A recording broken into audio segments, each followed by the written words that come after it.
Good evening, treasure seekers. This is Blake coming to you live from New Mexico, and joining me, as always, from Washington State, it's Bryn and Cody. How's it going, guys? Great. Excited to get into our first part 2 special here. Should be a good one. Yes, Cody, how's it going? Excellent. It's going excellent. We've gotten into trying to eat local recently, local foods. Wow. So 3 weeks ago, I tried to order local chicken online. Just got radio silence for 3 weeks. And then earlier this afternoon, I got a text that said, meet me in the parking lot to pick this up. So I went to a parking lot in the dark and got frozen chicken from a lady. Wow. And that was opening that box was terrifying. We're like, is there going to be a whole chicken, like a live chicken, a plucked chicken or something in this bag? Yeah, that's my first question. What was it? No, they look great. It just felt like a drug deal. But then when I got back, it was just like really good frozen package of chickens nicely. So yeah, that's my PSA for the episode. Eat local. Do weird chicken drug deals. Was it like processed already? Was it like wings and stuff, like wings and drumsticks, like or was it like whole chicken? I think the insides are out of it at this point, but we'll see when I crack it open. That's exciting. Congratulations. Is that like a Craigslist find or what? No, that was just a Google search for local farms nearby. Slightly more legitimate. Slightly. All right, welcome everybody. This is There's Treasure Inside, the Unofficial podcast. As Bryn alluded to, we are going to be working on a part 2 box today, going over a summarization of the chapter. So if you caught up to episode 1, we mentioned every 6th episode we'll be doing a deep dive into one of the part 2 treasure boxes. So just so everybody's on the same page, we are covering There's Treasure Inside by Jon Collins-Black, the new book that was released in November of 2024, where there's a total of 5 different treasures that are hidden throughout the United States. Part 1 of the book covers the lion's share treasure, which is the largest treasure. And so most of our episodes are covering different chapters within part 1 of the book. But there are 4 smaller treasures that are also hidden throughout the United States that are kind of isolated into these individual chapters. And we're going to be covering the first of those part 2 treasures today, called the Forrest Fenn Box. I don't know. Should we just go right into it? Bryn, I think you were going to do a quick summary of the chapter before we start talking about some of the gory details of how we might go about solving this. These part 2 specials, we're going to forego our segments so we can dive right in. So I'll start with a quick summary. I think we mentioned in previous episode that JCB had lived in Japan for a while, and that was something very impactful on him. So we get into this Forrest Fenn Box. JCB has moved back from Japan.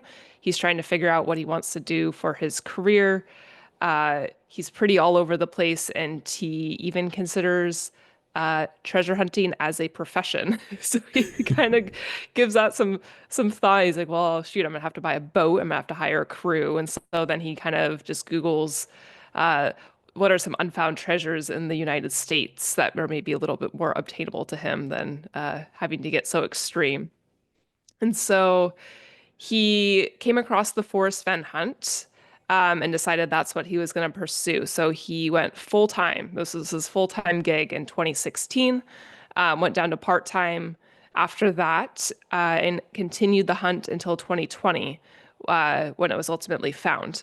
So the treasure was found, and there was some controversy around this being found when it was, because people were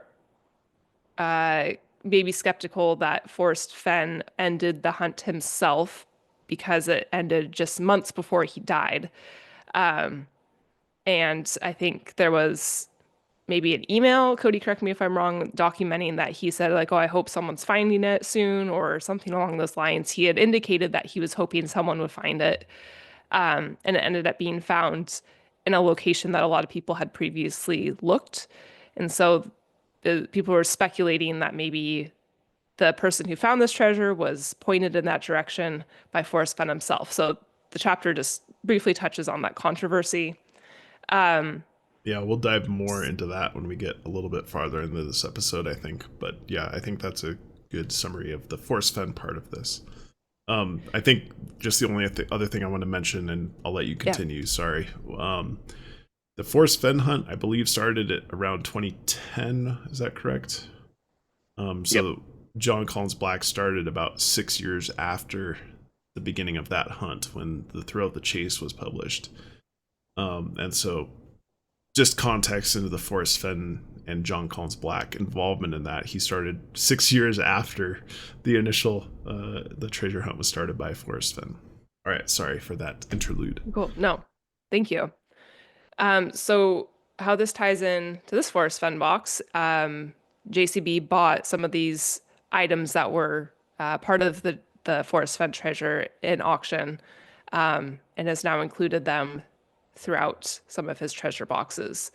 So that includes a necklace, bracelet, gold nugget, and he also speaks to the Forrest Fenn olive jar, which was advertised as an autobiography, and it was unopened. When JCB acquired this jar, it was still unopened. He opened it and was very cryptic about what the contents were. He just mentioned that there was more to it than the autobiography itself. So he was very brief and mysterious about what this could be. So that is now for the next person to find when they find this box. Yeah, I'm really curious, actually. I didn't do any research into that. I mean, I wonder how much that sold for compared to some of the other treasures in the box, just because it is a historical artifact now, and JCB and Forrest Fenn are the only people that know what the contents were. I think that really struck me as interesting that he mentioned that it wasn't just the autobiography. And there's a picture of it right here in the book, and it does look like a rubber band or maybe a piece of cloth that's wrapping around multiple pages here. I think he said it's tens of thousands of words of text there, but what else could be in there? It's an open question, and like makes the finding of this treasure even more appealing to just be able to solve that mystery alone. So very interesting.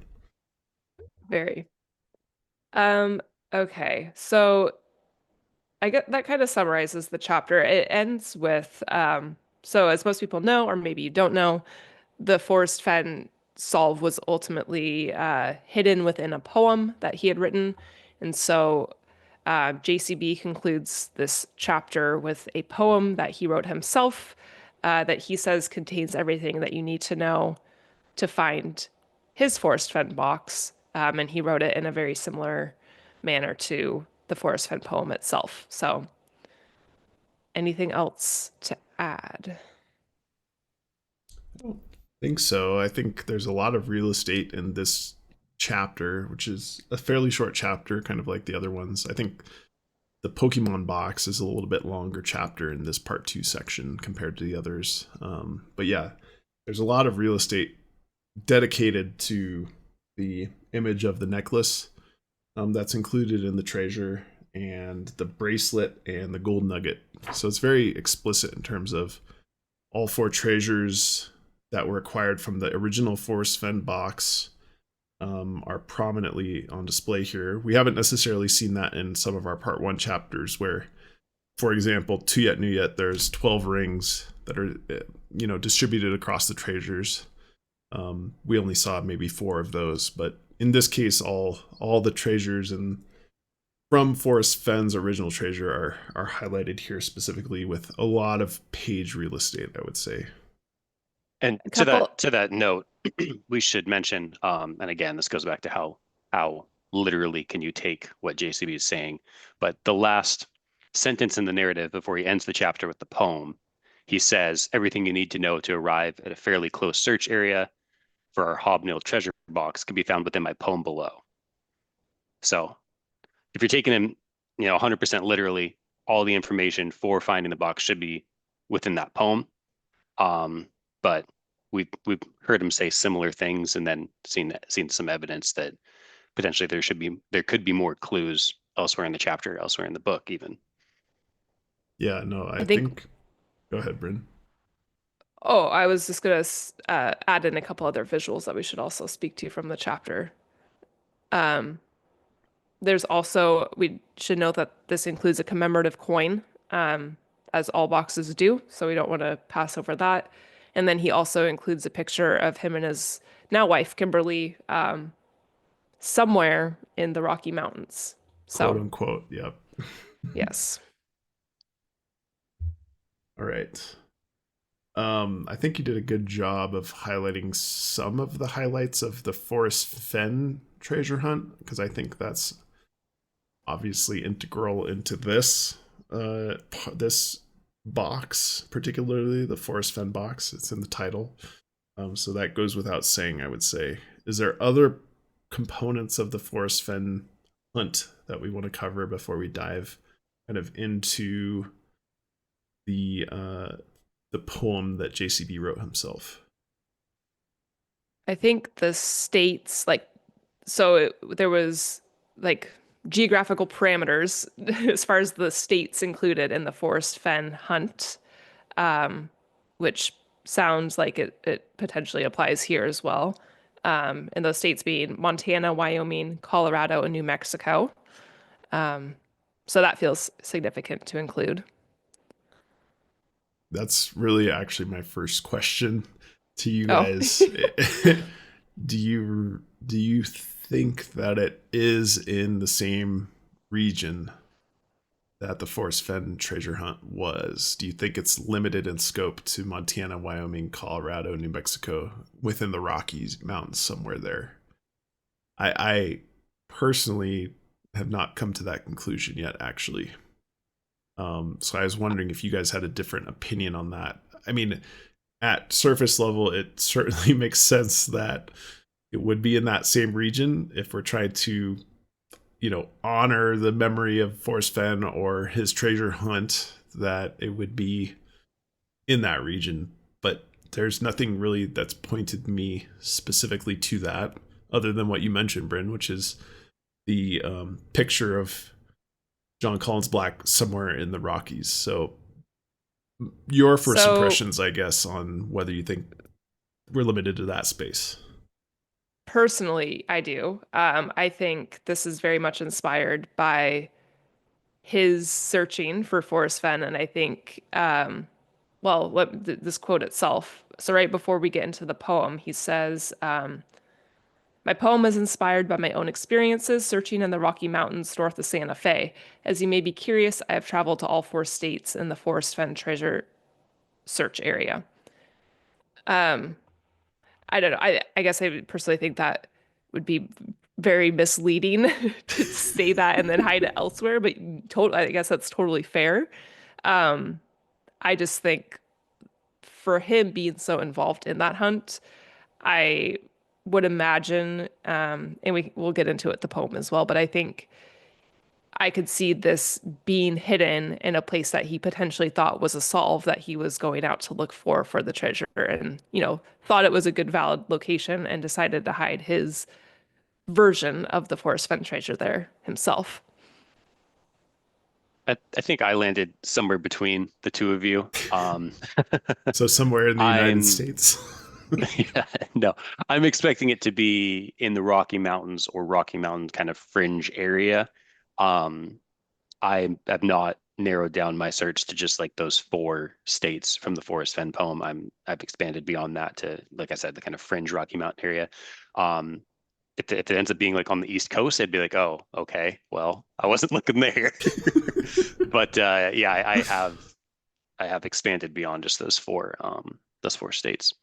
Yeah, and just to be completely transparent here, I am in this particular box, I have not been involved in any of the online chatter, I would say, about where potential solves are. I'm completely in the dark. So, as we talked about in the last episode, Jon Collins-Black's warning towards getting too caught up in, online forums, discords, things like that, I'm completely immune to still at this point. So I don't know if you guys have any additional information about where current thinking is right now in terms of this box. If people are close, I have no idea. I've actually also not engaged in like any sort of online discussion or read through anyone else's takes on this one, and that has been um, active decision that I made. This, especially this type of box, with something like the past and future box, where there's obviously some sort of like, decoding cryptic messages, actual moving things around and kind of almost verifying that different steps are correct based on some of the outputs you get. It feels like you can lean on the community, see what other people have found, and make like incremental steps towards the solution. With this type where it's all a narrative and kind of more than likely, I would say, some sort of metaphorical language in there. I think if you all of a sudden get pulled in a direction by someone else, your head's gonna start spinning. So I'm actually trying to very much keep this all to myself, no outside noise, kind of follow, like you said, some of the recommendations that JCB himself gave us in the first few chapters that we looked at. That's funny. Yeah, I've actually taken the same approach as well. Based for the same reasons that you said, Cody. It's like there's not going to be like a solve unless it's the solve. It's not like it's a puzzle that you can, incrementally build up to get to the solve itself. I think everybody's kind of having to approach it in the same way with the same level of speculation and uncertainty. So I just want to kind of cut out that noise. And I have enough clutter in this one in my head. Personally, I don't need to bring everyone else into it. Yeah. Well, and I also think that, once you've looked at it for a while, it's a good idea to bounce ideas off other people. And that's basically what we're going to be doing in this podcast, this episode, right? So I think it's the big thing in my mind is to start without any of that outside noise.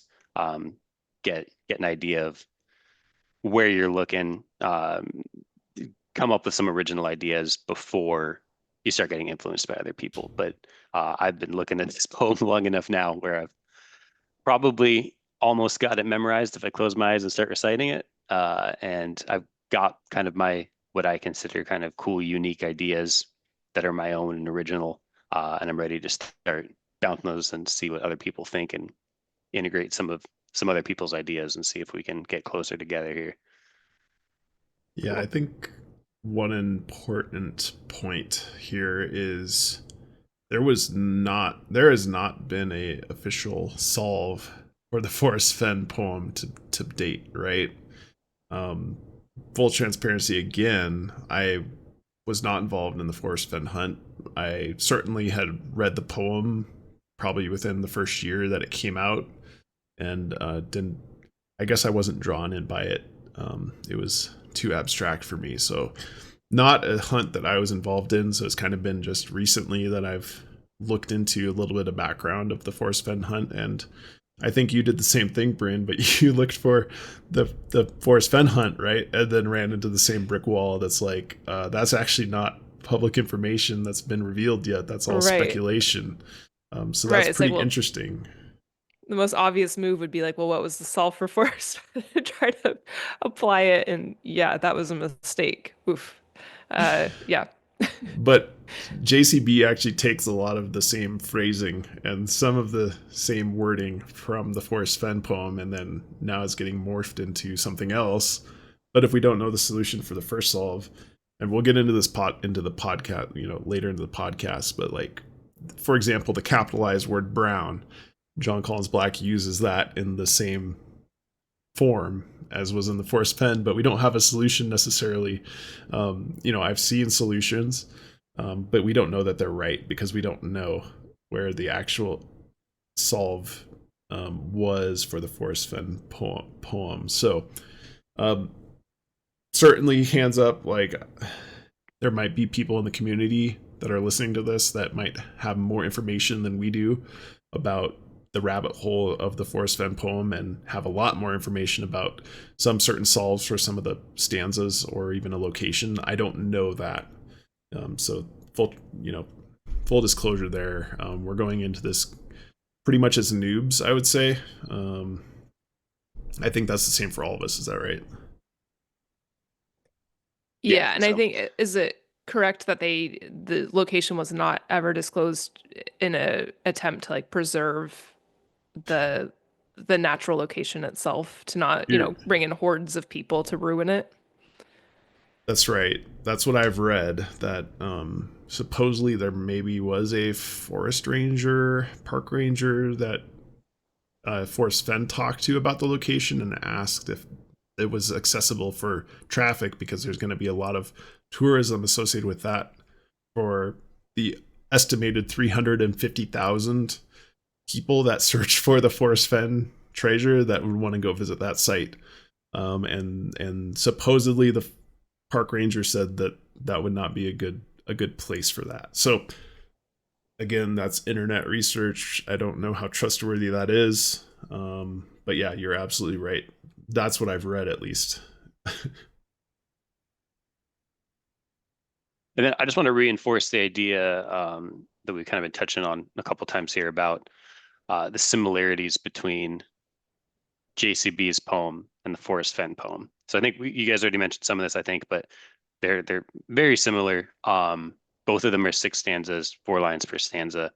And then what I found interesting, and again, you guys already kind of touched on this, but in every single one of those stanzas, there's at least one instance where he's copying an exact keyword or exact key phrase from Forrest Fenn's poem. So when we say that there's a lot of similarities, there really is, like, it's probably more similar than it is different on just like a word, keyword by keyword, if you count up how many keywords are the same as his poem and how many keywords are different. So they are scrambled and organized in slightly different ways. But it's definitely something to take note of. And if you've read both poems, it's definitely something you will immediately recognize. And it's also interesting because if you're using those same keywords, I mean, it's keywords that I just got this figure from you right now, but 350,000 people apparently have been looking into for over a decade. So, yeah, that's obviously Yeah, there's some thought that has to go into that if you're going to try and reuse those same keywords, right. because they've had deep dives on those for a long time. So, Yeah, my understanding of the 350,000 number, that was an estimate by Forrest Fenn based on the number of emails that he had received during the course of the hunt. So that's not a hard and fast number of any statistical analysis. I would say that's an estimate by Forrest Fenn from what I've read online. okay, good clarification. I think the point still stands that these are some Yeah, heavily researched keywords that he's trying to and reuse. and that's a number that Jon Collins-Black has used as well in terms of comparing the size of his hunt so far to the Forrest Fenn one.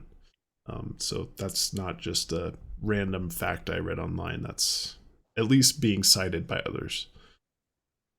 I think we should also say, even though there's not like a published solve for Forrest Fenn, the man who did find it claims that he was ultimately able to find this location based off of doing like a deep dive into Forrest Fenn himself, the way that Forrest Fenn spoke throughout different interviews, and just more of like an understanding of him himself in addition to the poem versus like necessarily just drawing all the connections between these keywords, and how they're used.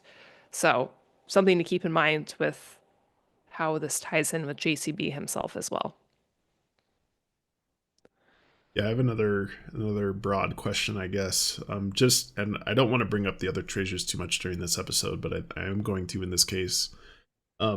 Let's say that the Forrest Fenn box is found in the Rocky Mountains.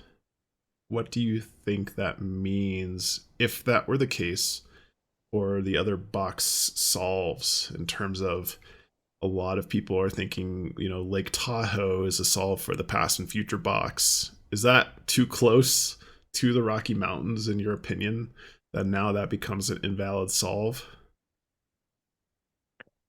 I mean, if you're just going to think of general regions of the I mean, I think if it was north enough within the Rocky Mountains, I still think Lake Tahoe could be a valid solve.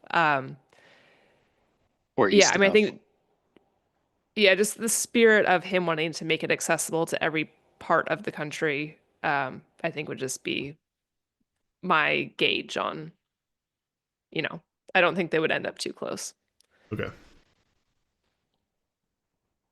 All right. Yeah, I agree with that. I think if it was found, in southern Idaho or northeast Nevada, that area, I think that would make me think, okay, it's probably not Tahoe because that's just a stone's throw away from that, but it could be, way up in northern Montana or down in New Mexico and probably far enough away that it could still be a valid location for it. All right. Yeah, I just wanted to get your guys' opinions. I'm also not sure. That was a very open-ended question, but I think I agree with both of you that it depends on on where it's found.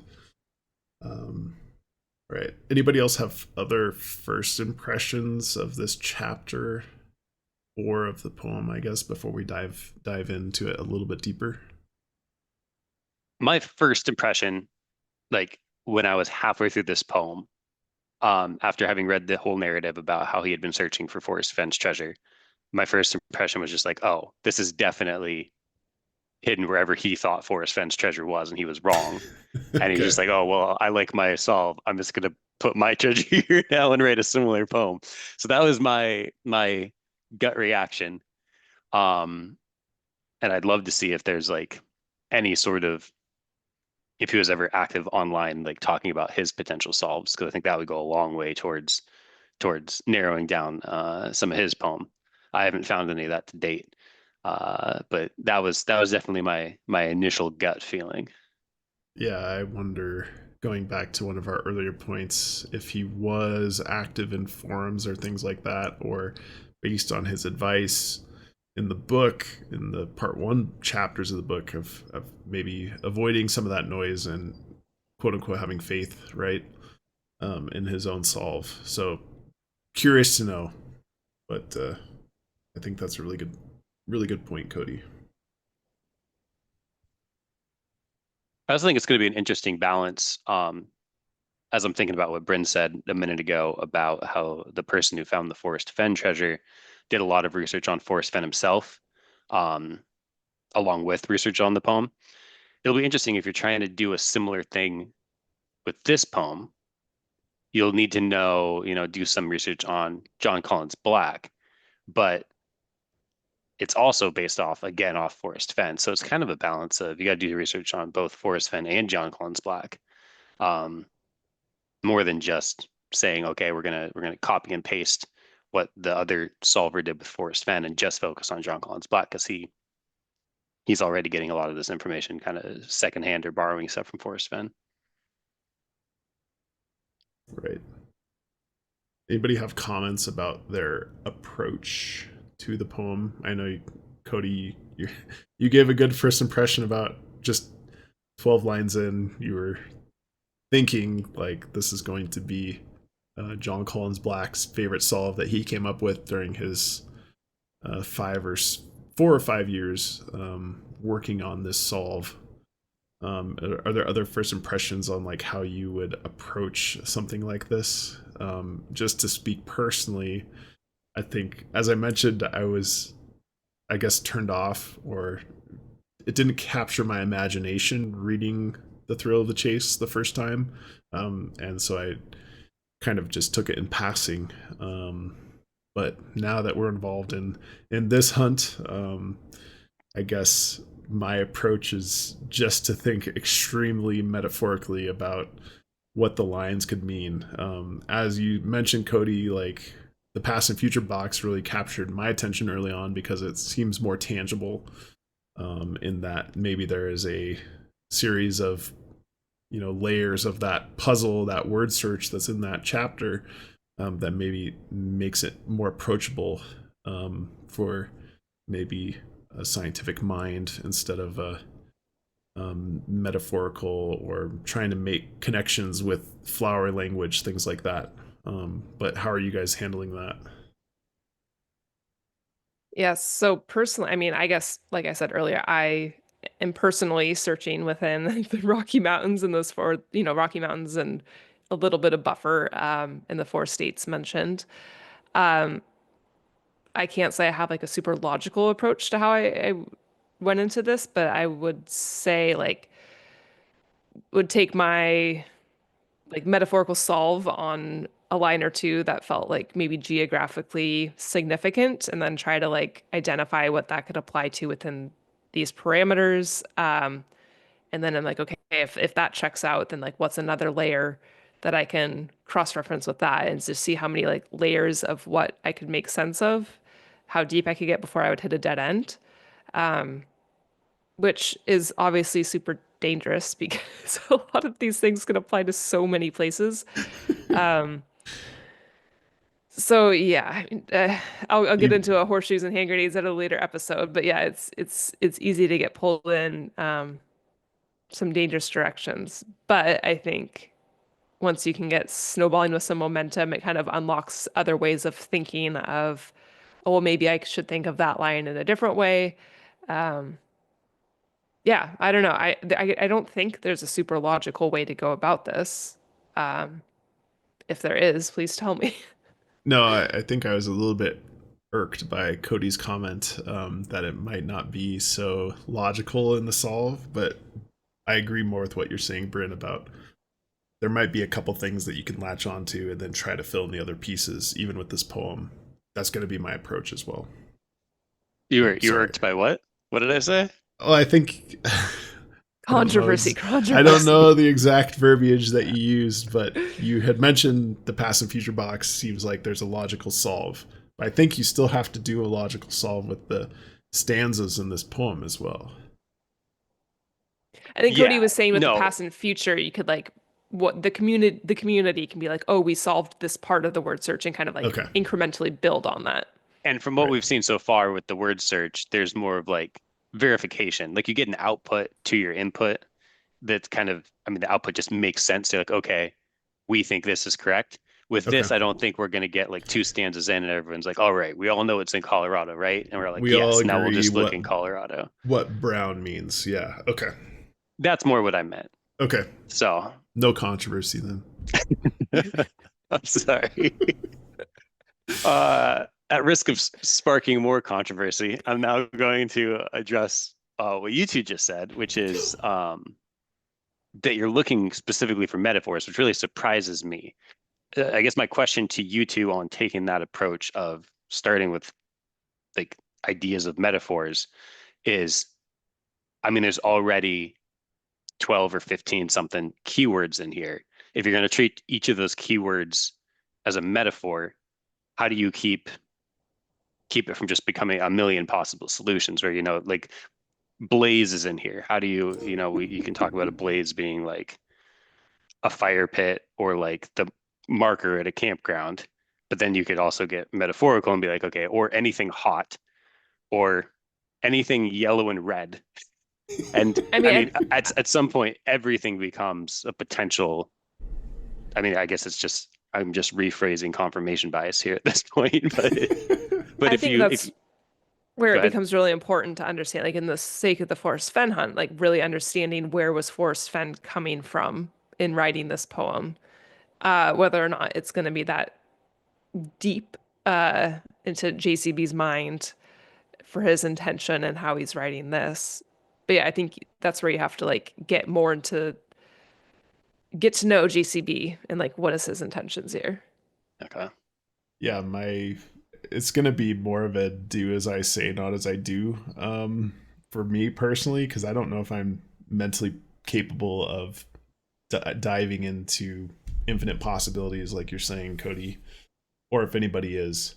I mean, the problem is that the general location of Forrest Fenn's treasure is known. It's like somewhere in Montana in Yellowstone Park. Um, but I haven't seen a clear and concise answer of where that is. Nobody knows, as far as I know, except for maybe Forrest Fenn or the park ranger he talked to. So to me, that makes it seem, now that people know a narrowed down location that I haven't seen a clear answer that the community agrees on, then it does seem like it has to be metaphorical. And I don't think that's necessarily conducive to my thought process. Yeah. Counterpoint to that is that maybe JCB is also frustrated by that and makes this a more tangible solve, and maybe it is less metaphorical, to try to resolve, you know, his potential frustrations with that treasure hunt. Yeah, that's a good point too. So talking about possible approaches, I basically saw two different ways of approaching, starting to narrow the location down. I'll start by saying that it seems like both the original Forrest Fenn poem and JCB's poem both attempt to continually narrow in on a more and more specific place as the poem goes on. Would you guys agree with that? I'm not sure. I'm not agreeing or disagreeing. Okay. That was my take, at least, that it starts slightly more broadly, almost like where you could, for the first three stanzas, you could look on maps or online, and then the last couple of stanzas are more like, okay, now you're standing in the right location. I'm going to point you to the last 100 yards of how to actually get to where the treasure is. Okay. That was my take on both of these poems at this point. So the two different approaches that I've been taking, one of them is to start at the beginning of the poem, um, and try and find that starting location based off the first couple stanzas, or a possible starting location. And then, trying to ignore confirmation bias as much as possible, work your way through the poem and see, do all of these other things line up and kind of draw you into a more specific area. That was one of my two approaches. The second one was, a lot of the keywords in both poems are very generic, apply to a million different things. There's not a million, but many, many, many different canyons in the Rocky Mountains, many, many, many different campgrounds and trees and water Creeks. sources, Yep. creeks, rivers, streams. Yeah. So my other approach was, all right, if there's a ton of these things, let's forget about those for now, and let's really try and narrow in on keywords that, if we come up with like a good kind of clever solution for, there would only be a lesser number than something like a tree or a stream. So then I Okay. kind of narrow it in more on like, okay, let's find like places where once was brown. That seems like something where you could kind of come up with some kind of cool historical areas. Um, there weren't really a lot of them. That was my thought process. So Brown Uh, with a capital B, which is an Brown eye with a capital catcher. B. Yep. I came up with, and we'll talk about it later in this episode, but I came up with a couple of what I thought were kind of creative ideas for like a seeing eye, because that Okay. is one of the lines references a seeing eye, a tree, and a point. And that's one of the unique JCB lines that was not in the Forrest Fenn one. Okay. And I thought that seemed like it would have to be something pretty metaphorical, because I guess it would have to be, because it's not going to literally be someone's severed eye laying somewhere. So I came up with a couple ideas for a seeing eye, and then thought, basically my thought process was, okay, let's take that and then zoom out a little bit from this location and see if any of these other things line up. So those were kind of my two different approaches that I've taken so far. Yeah, you've definitely done a good job of thinking a bit more about strategy specifically about this than I have. Bren, do you have any comments or thoughts on either Cody's approach or your own? Cody feels a little bit more intentional about I'm just like confirmation bias disaster. This is like the ultimate of everything we've looked at.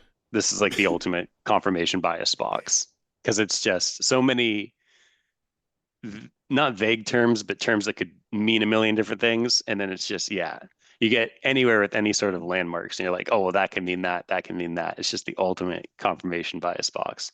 I've sent out a few too many boots on the ground texts for this box already. I'm ready. I'm ready to Right. go. But just putting it in the context of how Cody is working on the solve, at least for the first approach, I think that is actually very helpful to me.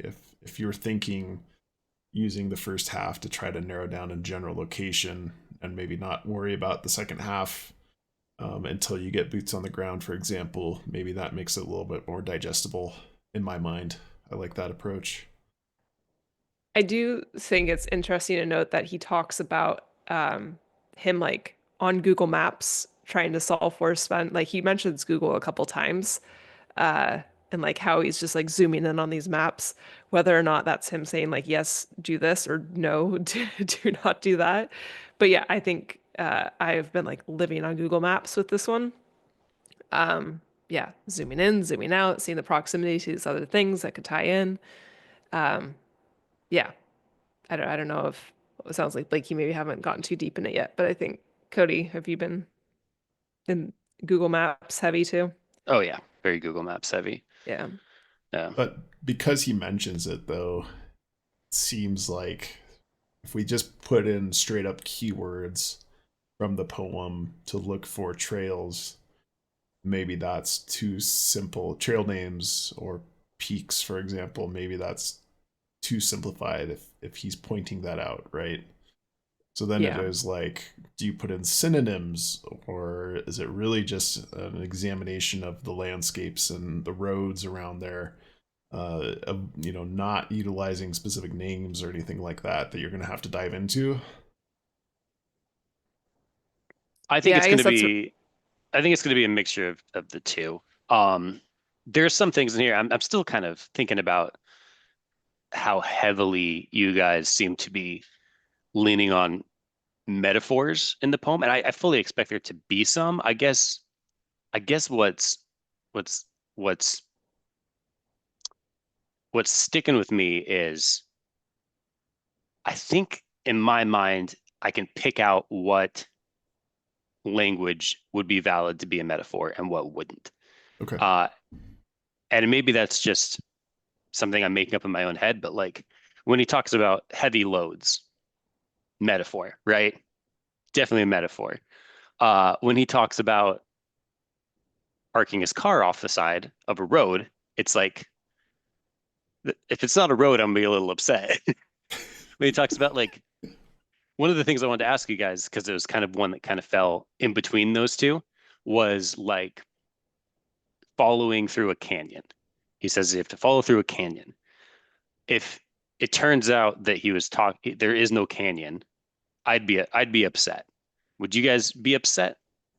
Yes. I think we're probably more on the same page of like what's literal metaphors than you think Blake and I are. Like I would agree that yes, there's probably a canyon that we are to be looking in, and yes, he parked his car off the side of the road to look for the treasure. Yeah, I don't think we're trying to make everything into a metaphor. I make everything into a metaphor. Okay. Um, I think we're due for going into maybe some of the line by line stuff if you guys are ready for that. Yeah, let's do Perfect. it. Is that all right? Okay.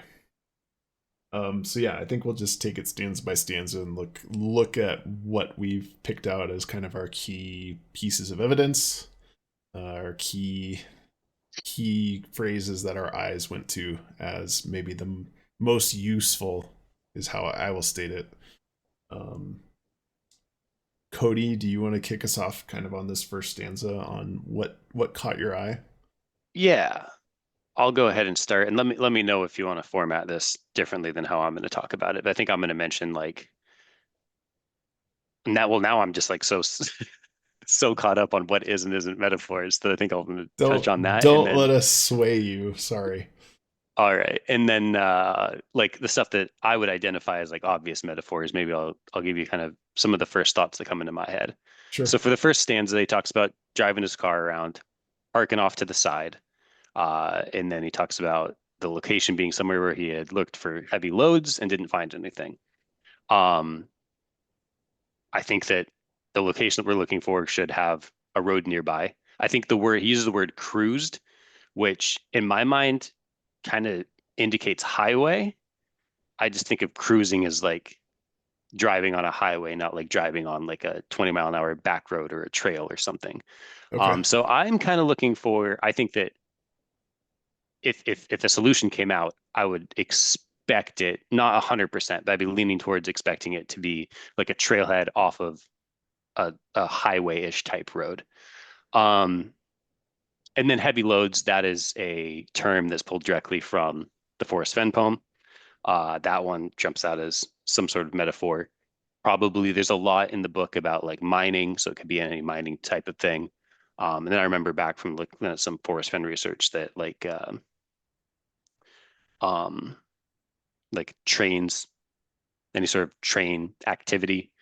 And then the other thing that came to mind is he could just be referring to where he had looked for Forrest Fenn's treasure, and that could be like Hmm. the heavy load was Forrest Fenn's treasure that he didn't find there. That's probably the first stanza is probably the one that initially gave me that gut feeling of like, oh, I think he just hit it wherever he had originally looked for Forrest Fenn's and thought he had it, and that wasn't where it was. Yeah, to me personally, it felt pretty clear that the first one was like, yes, this is where he looked for Forrest Fenn. Uh, I guess my take on heavy loads would be I'm kind of leaning with like train cars. Yeah, I don't have much to add to your interpretation, Cody. But it says it wasn't there, although I tried. I mean, if we take that at face value, that, excuse me for 1 second. If we take that for face value, um, that it would just be a complete waste of a stanza if it's not helpful, right? So I really like the idea that this is one of his potential solves for the Force Fen that fits in with the heavy loads quote. And that's our starting point for some region around there. So yeah, I So had. you're saying one of the four states. Ooh, You got me, I guess. Yeah, I like that a lot, actually, to be honest. So Yeah, I think maybe you're I'm. accidentally convincing me as well that it Yeah. probably is, which is so you unfortunate because two are right now the saying one I'm looking I'm at is in right? Utah. Oh, you are? Okay. You're Utah. But that could be, within some radius. That's where he started. That's a key point. I don't know how we get to that key point as ever being definitive. But yeah, maybe that is the whole point of that, or at least one of the points of that stanza is that it is in one of the original regions or nearby the original region of the Force Fen. We're just coming to that conclusion together, I think, right now. Hmm. Yeah, yeah. One of the things I also wanted to ask, this is just a quick little tangent here. It very much mirrors a question we've been asking throughout the whole book about red herrings, essentially. But even beyond red herrings, I don't think there's gonna be specific red herrings in this poem because it's too condensed to have those without just being unfair. But what are your thoughts on like throwaway lines? Do you think that pretty much every line's gonna have something that that is helpful in finding the box, or do you think that there could be just like one or two lines even in a row where it's like, oh, he just had to fill space and make it rhyme, so don't get too caught up on him. I have thoughts, I, but I was gonna let you go first, friend. I I'm too scared to go first. I think every line has a meaning. I don't think anything's just gonna be cutesy to rhyme. I think it's too short uh, to just add in flowery language for the sake of it. And I'm just kind of like skimming through, and I can't find a single line where I'm like, well, that seems like a throwaway. It feels like everything legitimately kind of has like I don't know, like just a point that could be dissected. Yeah, I'm gonna just steal Cody's comments from kind of our general discussions over the course of this podcast. In the case where we're looking at a book that has tens of thousands of words, and how do you hide key information in that? That's still an open question to us, I think. In this case, we only have 24 lines, so wasting space doesn't seem like a good option to me.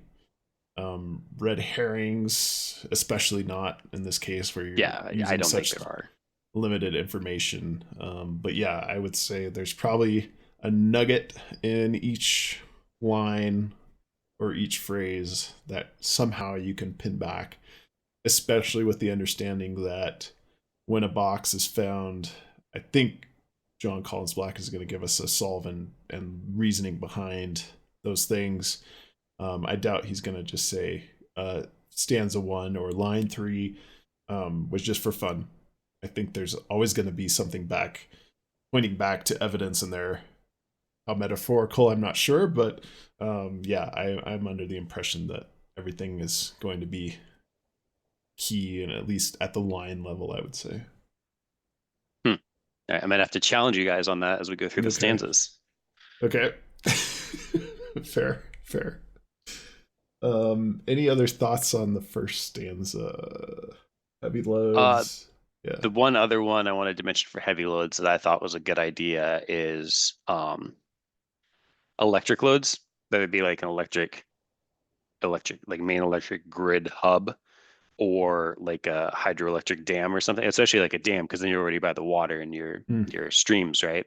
I was looking at one location that was like the trailhead started right next to a hydroelectric dam, which would, I think, tie in really good with the heavy loads, and again, all the different water keywords in there. That's my favorite thing you said so far today, Cody. I like that a lot. All right, well, I got more to come. I could beat it. I'm so excited. I'm gonna Thank beat you. my own personal record. I'm so We excited. need like because a I'm Blake's kind of approval clueless. sound effect. Okay. Second stanza. So this is the one where it talks about, it starts with the cool waters flow, which is a homage to the Forrest Fenn poem. Is this where it says warm waters? I think warm water is at the end, so I'll That's chime JCB in with my says, thoughts on that. But yeah, JCB says warm water at the end. I yeah. believe that Forrest Fenn's says warm waters halt at the beginning. Mm-hmm. So that's kind of where JCB is swapping that out for cool water flows instead of warm water halt, I believe. Okay. And this is also the second line of this stanza is follow through the canyon round. So Cody's going to be mad if there's not a canyon involved somewhere along the path here. It's true. Rolling highs and lows. Pass. This is my favorite, where the brown is capitalized in the last line here. So as it was in Forrest Fenn's. As it was in Forrest Fenn's, and that was like the first thing I latched onto was, oh, certainly it's been solved what brown meant in Forrest Fenn's poem, and I could not find that information, so I'm extremely sad. Who wants to take a stab at this one? I guess for me, this, with the exception of brown, this all feels very much like if you were to find your location on Google Maps, like you could follow this, you could track it literally on a map. I don't think there's anything to like be a gotcha moment in this or have to think too particularly deep. Again, outside of what do we mean by brown? Yeah, no, Yeah. I agree with you. I think that of all the stanzas, this is probably the most literal, where like Blake, as Blake's putting it, I will be upset if there's not, line 1, if there's not some sort of moving water source, river, creek, stream, something like that. Line 2, if there's not a canyon. Line 3, if it's not on some sort of undulating terrain. But we can pretty much count out anywhere that's flat, because he says to take the rolling highs and lows. And the last one will be more metaphorical, but I think it's going to be something that's not too much of a stretch for somewhere that where once was brown with a capital B. Yeah, that's Blake not approval on that last line. That one seems like it's the most tangible. The first thought is there is some historical event where there's a guy with the last name Brown that was there. Um, so in my approach and thinking, Brown is like a critical part of this. That if you can find a homestead of John Brown, Yeah. substitute any first name in you want, um, then that makes sense. And that's why I was like, oh, certainly the Brown location is solved for Fenn's. No. But I think maybe that's what I'm latching onto as something that's the most solvable to me, and part of finding a piece of evidence or historical record that, this is the Brown homestead. This is the gravesite of Brown. This is where explorer John Brown went through on the Oregon Trail. Something like that makes me more satisfied Yeah. than making that a metaphor, I guess. Yeah. And maybe I'm just misusing metaphor, but I'm expecting the same thing as what you're saying. Okay. Yeah, I'm just, yeah, I'm misusing the word metaphor. Uh, yeah, if only that guy, if it's a person, just had a more unique last name, it would be so much easier to find. I mean, it could have been Smith, and then we're worse off, unless it's not meant to be a name at all. But why is it capitalized? It's so confusing to me. If it weren't, I Well, it mean, could are be there something other? like maybe there was a town called Brown that got Okay, renamed, something like okay, that. okay, It doesn't Well, I necessarily have think to be a person, but I think it's definitely has to be something where capital B Brown. I think in Forrest Fenn too. I think at some point I think there was discussion around like the species of fish in the stream okay. and being able to capitalize it that way. I don't know.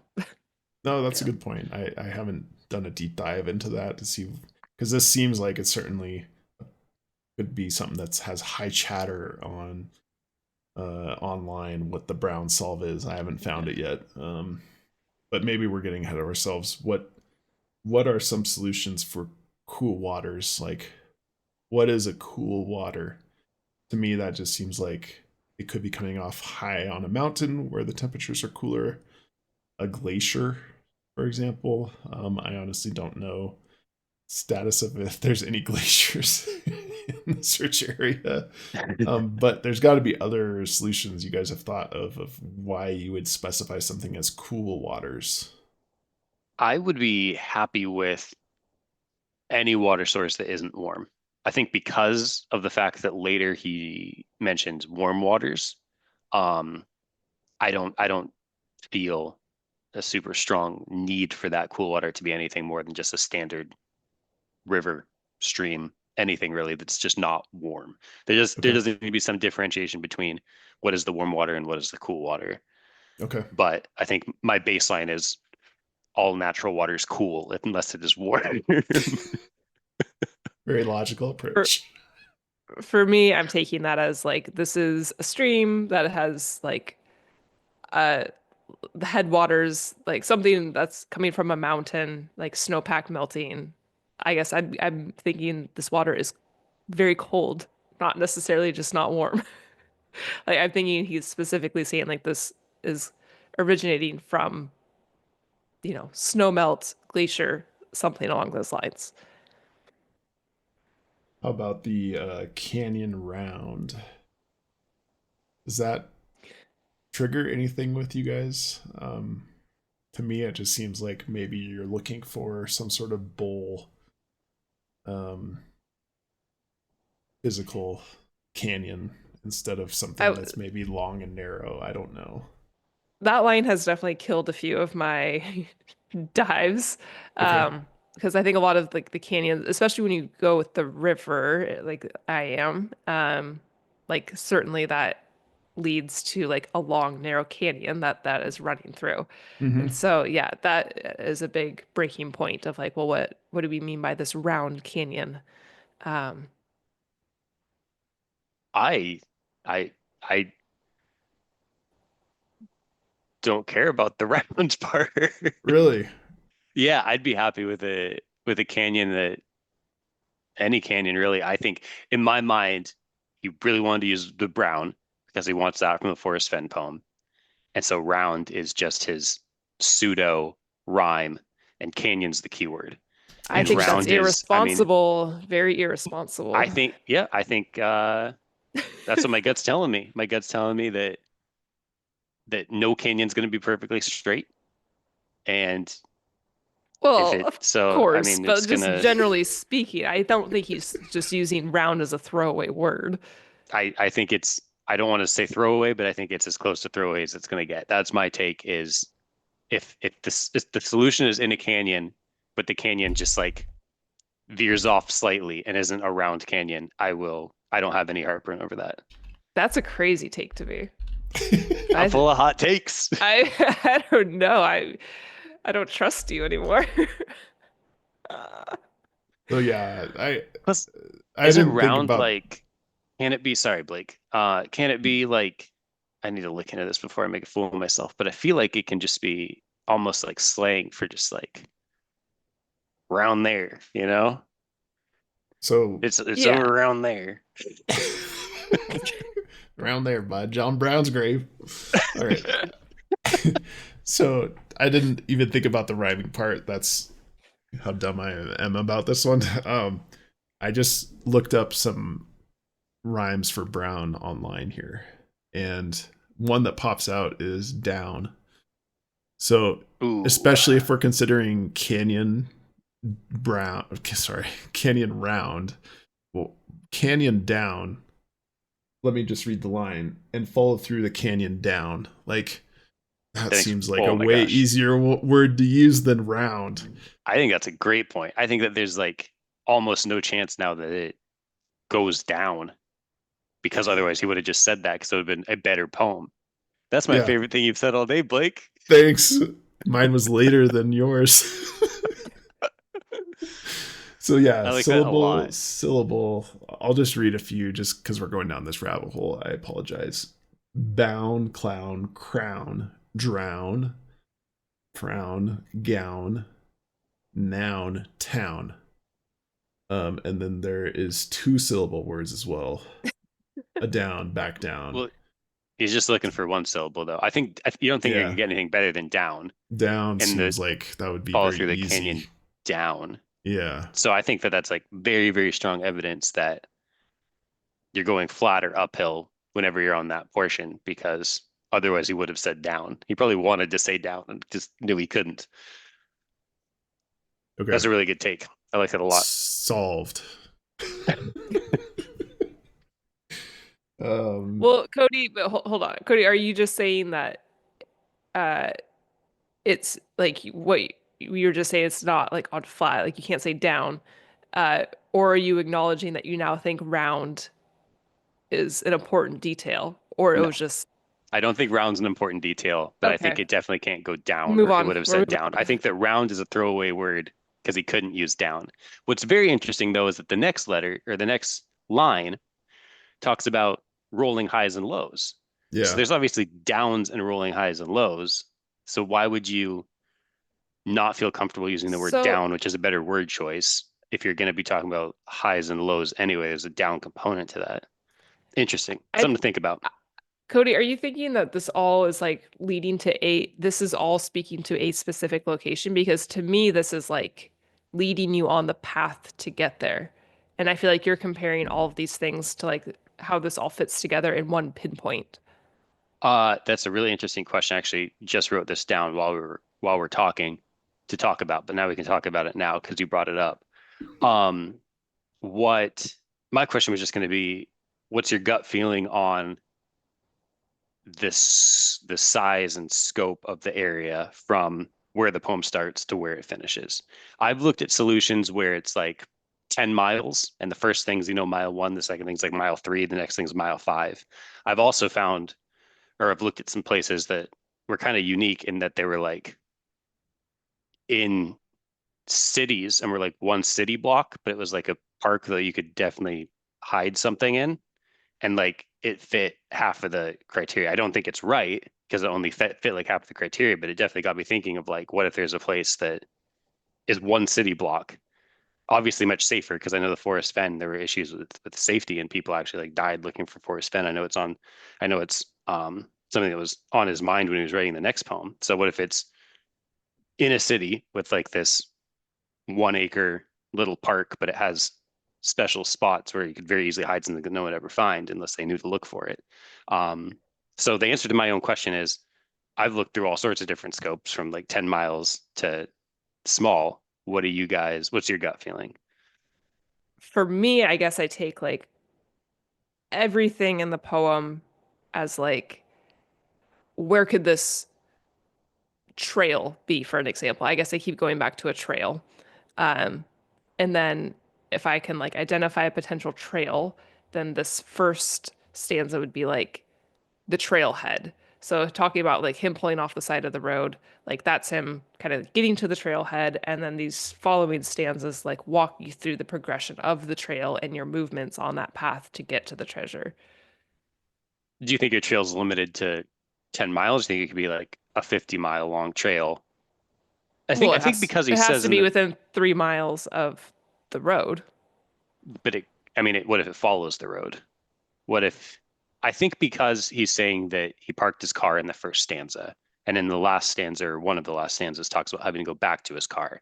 The idea is that the whole thing is in hiking distance. So it's not going to be laid out over a 50-mile trail, and really you're only supposed to park for the where he's describing the last couple stanzas. Yeah, no, that takes away the spirit of him making like trying to say it's accessible within 3 miles of the road. Don't go on a 50-mile hike. Yeah. Well, Yeah, what I'd say is if it's a 5-mile hike, but I get what I get what you're but saying. the end location's within 3 miles of road, I think that would be valid. You don't think that's valid? I think it's within the rules. I don't think that's what he's intending, so I don't think that's what he would do. So you think the whole trail that you'd get out of your car to when you find the treasure is no more than 3 miles long, even if it's close to the road? I think he's trying to say like you will physically not need to walk more than 3 miles Hmm. to get to this from where you've parked. Blake agrees. I agree with that. I Yeah. mean, he's trying to say like anybody can do this. You don't have to be in any specific like peak condition. Take your kids, bring your family.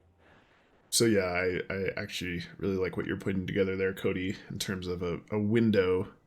And maybe that's the point of talking about the car in the first stanza is that, yes, let's have a window of 3 miles around where you think that parking spot is. And maybe you could limit your search to that area using Google Maps, let's say, to start with. That actually seems very reasonable to me. I like the direction you two are pulling me in as we're talking about kind of this the size and scope of the search area. One thing that I think is interesting is the second stanza of the Forrest Fenn poem. He's talking about where you start, and then he says, not far, but too far to walk. So it's Hmm. interesting that in the Forrest Fenn poem, he's clearly saying, hey, here's some initial clues of where to start, but essentially stay in your car. Don't get out and start walking yet because it's really far still. And now we're thinking on the JCB one that first stanza is park, get out. All the rest of the clues are going to be within walking distance. Yes. Yes. I like that. Why would he put the car in the first and at the end of the poem if that weren't the case? He doesn't. Yeah, I like that too. That that actually makes a lot of sense to me. So yeah, I think coming to the solution that we are starting and ending the poem within a radius of 3 miles maybe makes it a lot more digestible to solve. Um, I think I'm skipping ahead here a bit, but in the in the next stanza that we're talking about, when you guys were talking about trails and things like that, certainly there is a, sorry, certainly there is a second line in that fourth stanza that talks about the path is always drawing nigh, meaning the path is ending. So if we're saying everything from stanzas 1, 2, and 3 are, trail bound or marked path bound, maybe that is actually super helpful. And we're talking about parking off the side of the road, we're parking at a trailhead, then I think we're actually getting somewhere here. Yeah, my gut feeling is trailhead off of the road. Now that we're talking about it, approximately 3 miles of trail, two, and we'll talk about this later in the poem, but two, an established camping area, like probably tent camping area. And then from there, I'm guessing it's another, couple 100 yards to a specific area that he wants to get you from that point. That's then at that point off trail. I think he actually even says, where is it? From here, you were more on your own, which I think indicates Oh. that I trail ends and the kind of off-road portion begins. Mm-hmm.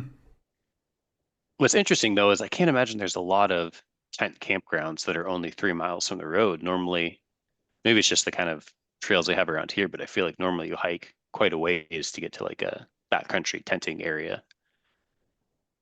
Yeah, I But I think wouldn't that's it. I wouldn't get held up on that.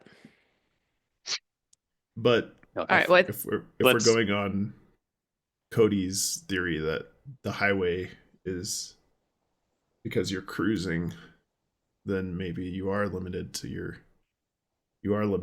3 mile off road. 3 miles away from a road campsite. Less than that, especially if you have to go off trail. And the whole highway and cruising thing, that's a very loose idea that I have. I'm That's definitely not fair. like putting my foot down saying definitely on the highway, but it's another one of those ones where I feel like it'd be more natural to say like I drive along a road than I cruise along a road. Yeah. And there's a reason for that word. So it's a loose theory of mine that it would be some sort of highway. Okay. Let's keep moving through stanzas here. Yeah, let's Sorry. wrap up. So the second stanza, I think we talked about everything other than potential browns. I know that a couple of the places I looked at were some things like what you had said, Blake, where I've got one where there's a graveyard with only like 10 people buried, but one of them was brown. Okay. And one where there was, and it's a much better location that I like a lot more, but a much looser brown idea, but it was a battle that was fought, and there was a John Brown, but there's also like 20 other people, and he didn't seem like he was like a major figure. Okay. But I don't know, it probably counts. Did you Okay. guys have any other good Browns in any of your searching, or any ideas of what you'd be looking for? I I mean, think that covers it. yeah, I've stated my thoughts of looking for somebody named Brown or a Brown estate.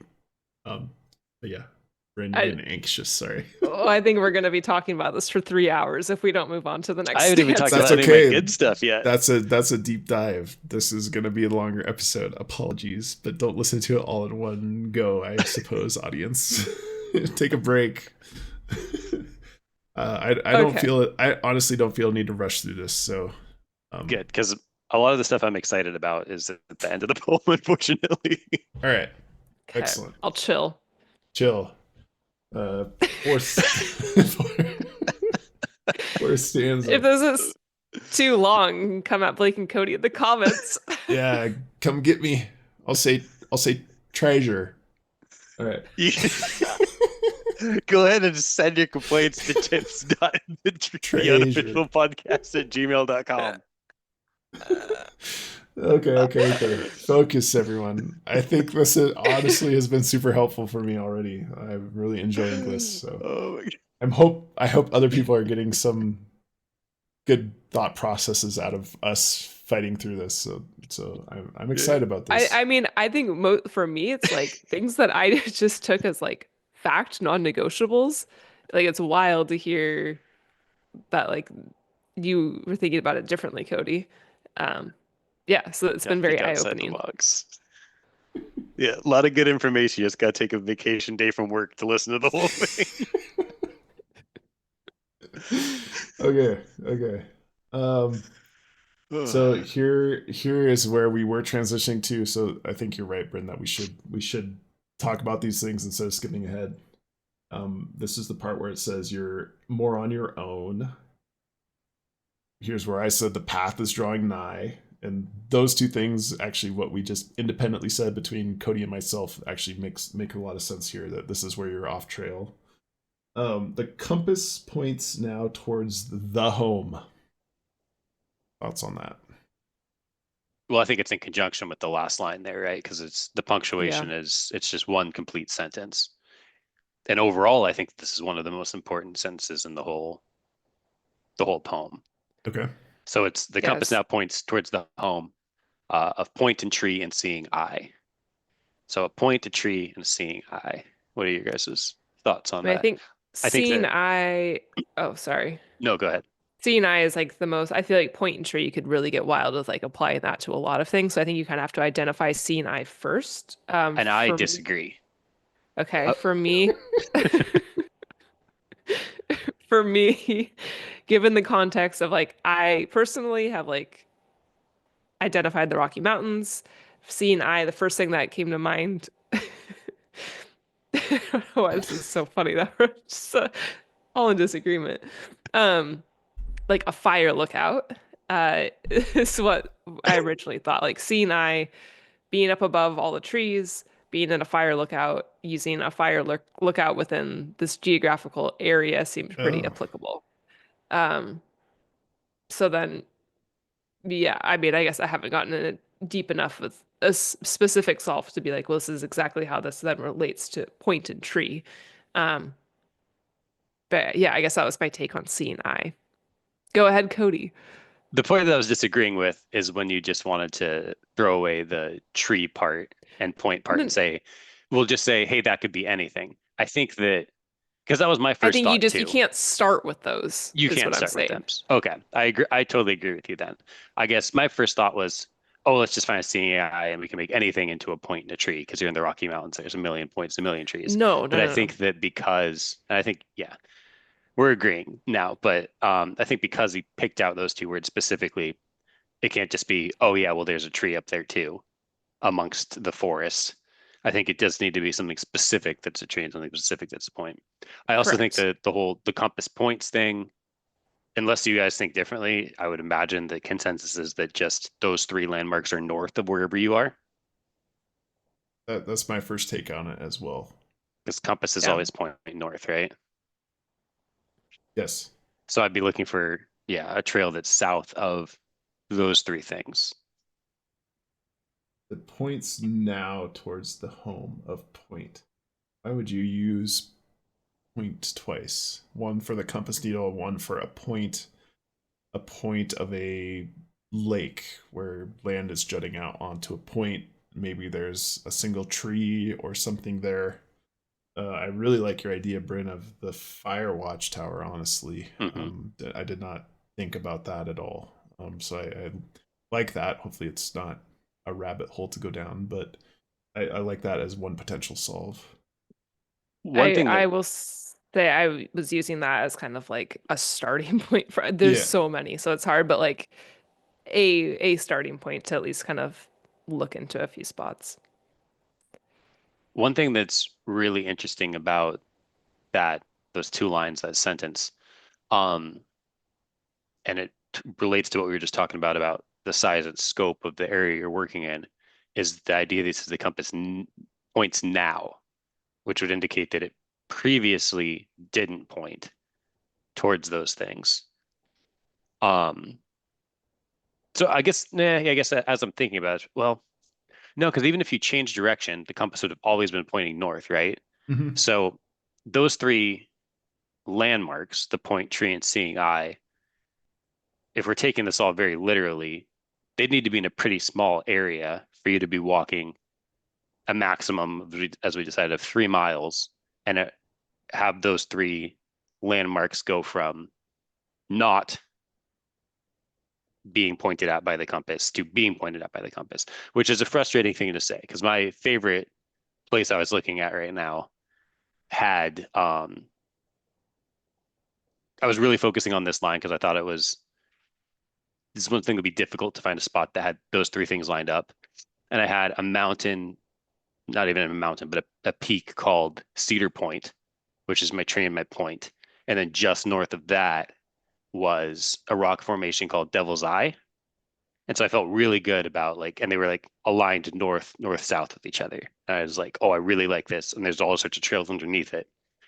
Um, but now that I'm thinking about it, I think that while they're north-south, they're slightly offset. And I don't know that your compass would either never be pointing towards them or always pointing towards them over a 3 mile span. I or mean, if you if close you to it. So if you can find a trail that, and you're assuming maybe you can see these landmarks before you get directly south of them. Is that right? Or I'm not sure. I'm not you're not sure. sure about that?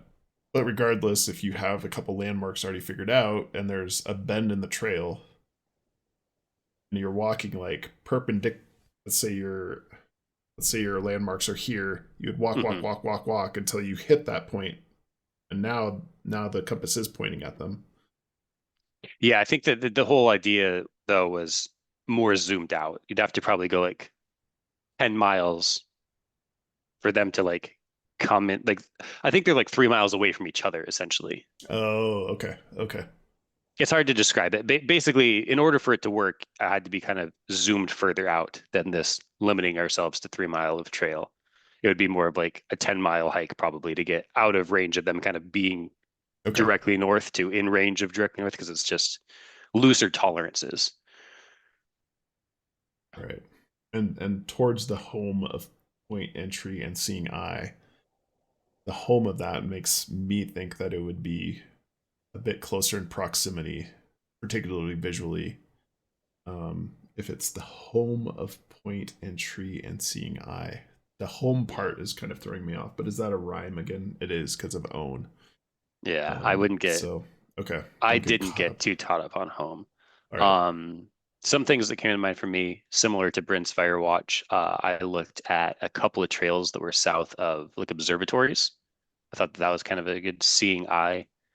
Okay. Um, and then another one that I looked into for a little while, and oh my gosh, you try and Google search this, and you're not gonna. It's just a mess. But trying to find if there's logos for any like Forest Service or any sort of company that would have like a building north of any of these trails that would have like a logo that has an eye and a tree and a point of some sort, maybe like a compass and a tree and an eye. Mm-hmm. They just seemed like frequent logo components, and then that would be kind of home would have like the building that has the logo on it, and it would put them all obviously then right in the same spot because that's what I'm having trouble is getting those three things all in one spot that's just north of where you are, especially now that we're reducing our scope more than I had originally. What if it's as simple as one of those binoculars or telescopes that some of the parks have, where you can get Hmm. on a deck, right, or get on a little platform and look through at the point of interest. I'm definitely leaning more towards, as we're talking, I'm leaning more towards all of this being on a much smaller scale and something like that. Like one of those that is specifically set up to like look at a certain point with Yeah, a specific tree on it or something. But something like that, yeah, where it's all happening within a quarter mile, not miles and miles.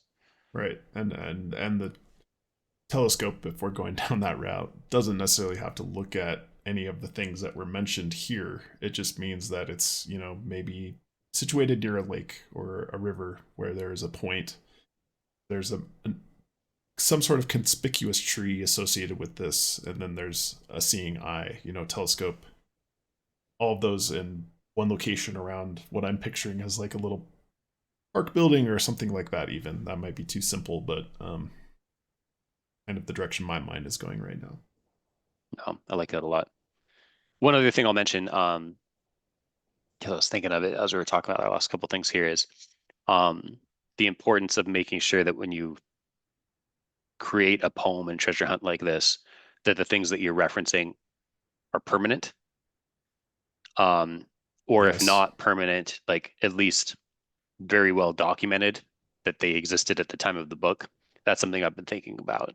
Um, just because sometimes I come up with, I can't even think of one now, but maybe like a small business that name is like Cedar Point Yeah. vacuuming carpet cleaning or something. It's like, what if they just go out of business? There's like no documentation of where they were or something like that. Or, Yeah. there's other things, but I think that those landmarks that are referenced, these keywords are referencing, have to be very permanent things. Yeah. I guess I'll counterpoint my point about a little park shed, because this is after, in at least in the poem, where the path is always drawing nigh. So maybe it wouldn't make sense that there's some sort of man-made structure there. Just thinking aloud here, maybe it is more not a telescope or a Yeah. binocular. Well, I think your idea is right, but yeah, I do think some of the other logic we talked about would have us now kind of off the trail. Okay. Bryn, what are your parting thoughts of stanza 4? If any. No pressure. I mean, I think originally with like seeing eye, I was looking into like birch trees notched in a certain way, like make this creepy eye formation. But then I'm like, oh my gosh, that could apply to any birch tree. Like that's just too broad.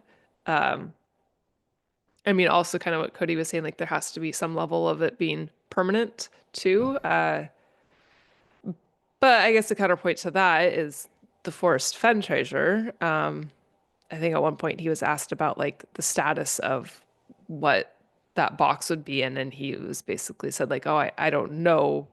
Like he didn't know how it would still be presented in current day. So, like being aware that it is out in nature, there will be outside factors impacting it. I mean, I guess these different landmarks, I guess that being permanent is different than like the actual position of the box itself. All right. We get into the next stanza, which is talking about the camper's blaze, which has come up a bit earlier, just briefly. A thinker's stone. The spot is set with marvel gaze. And then there's mention of a white mark on a seat. This is the most confusing part to me. Comments or thoughts? I'll start by just mentioning which phrases are borrowed from the Forrest Fenn poem, which is the blaze and the marvel gaze. Okay. They follow the same um, layout as the Forrest Fenn poem. Blaze and gaze, they're both blaze and marble gaze are both in the fourth stanza. Blaze first line, marble gaze third line, end of the lines, and they rhyme. So that's like a direct copy and paste over from the Forrest Fenn poem. I think Blaze has been like carryover from Forrest Fenn, like the most mysterious line to me because I think when that treasure was found, it was said like, oh, he could see where the blaze had been or what the blaze had been, but that it was no longer there, but he could see like it had been or what it had was supposed to be referring to. And so I've never been quite able to wrap my head around, well, what actually was the blaze. That's always been just super mysterious to me. So I kind of hate seeing it here again. But I guess that being said, like JCB likely doesn't know what this blaze is either. So he is using it presumably in a totally different way.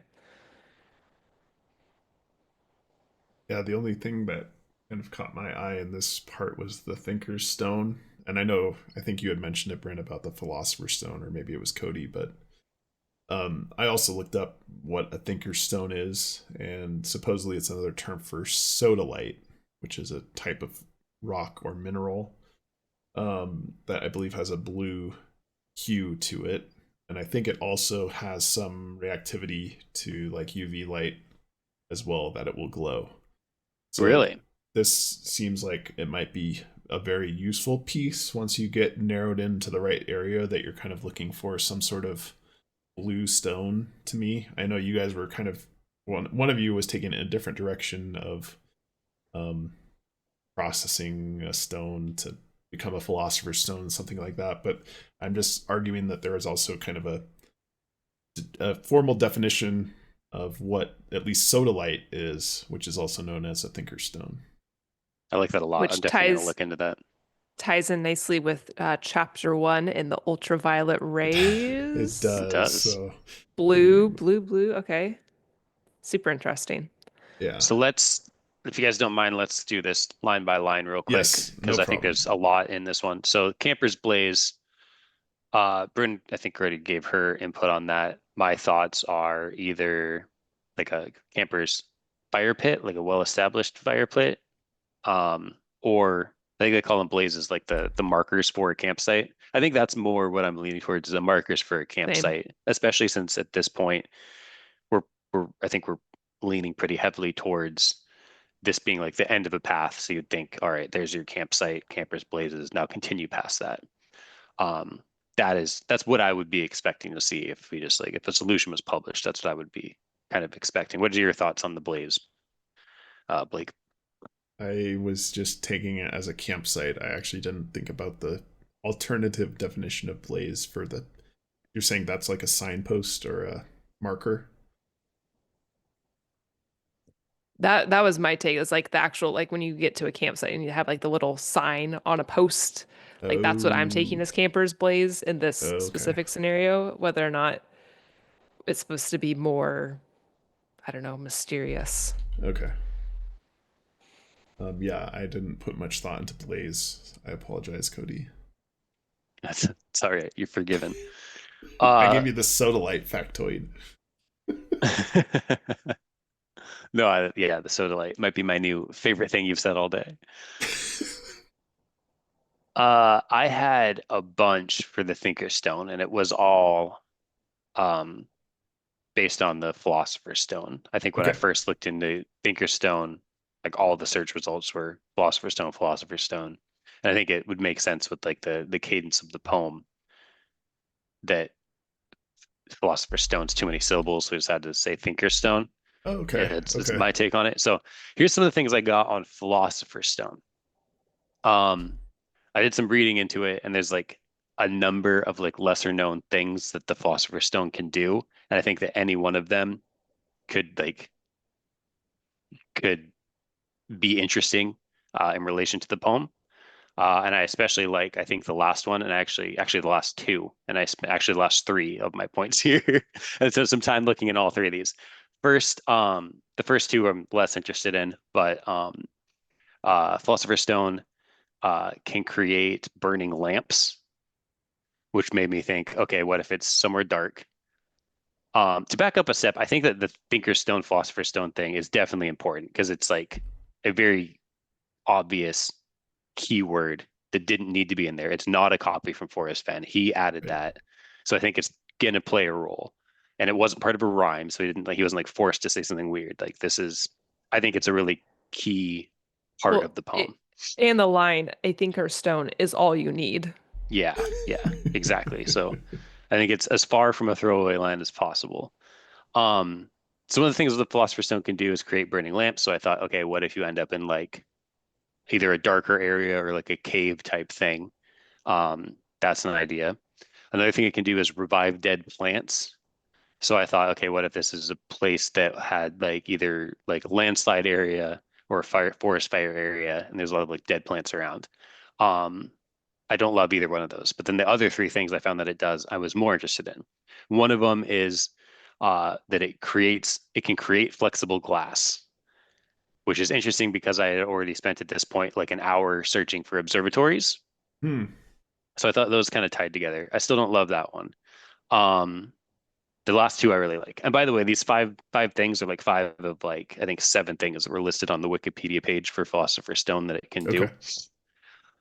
And every single one of them, I was like, oh, that could be interesting. Yeah. Um, this one, it can create a clone or homunculus. Now, I really like that one The um, cloning theme. because he has such a cloning theme. I saw him talk about it in an interview. I just talked about it Yeah. in the book, and he even talked about it in this chapter about This how, chapter's cloning. oh, I wish I could clone myself and have a bunch of myself. So when he says, a thinker's stone is all you need, I was looking into like teeter-totter rock formations, stuff like that. Mm. Like Hmm. anything that is would like take more than one of someone to like operate or something. So I liked that one. And then the other I like one, that a the lot. last thing and the most obvious one for the Philosopher's Stone is that they can turn other metals into gold. Hmm. Now Okay. I think that that synergizes really well with a line from the second to last stanza, which says, "I'll miss the golden bending stream." So one thing I spent a couple hours looking into is any streams or rivers or creeks or anything with a name of another metal, like an iron stream. Because then I thought that that's really interesting for him to say, I think your stone's all you need. And you're following this thing called like an iron river, iron stream. And then for on the way back, him to say, I'll miss the golden bending stream. I thought that was kind of like, could be interesting wordplay and make both of those lines synergize really well. So those are a couple of the thoughts. I think that the Thinker Stone is probably what I dove the most into to try and find some things on.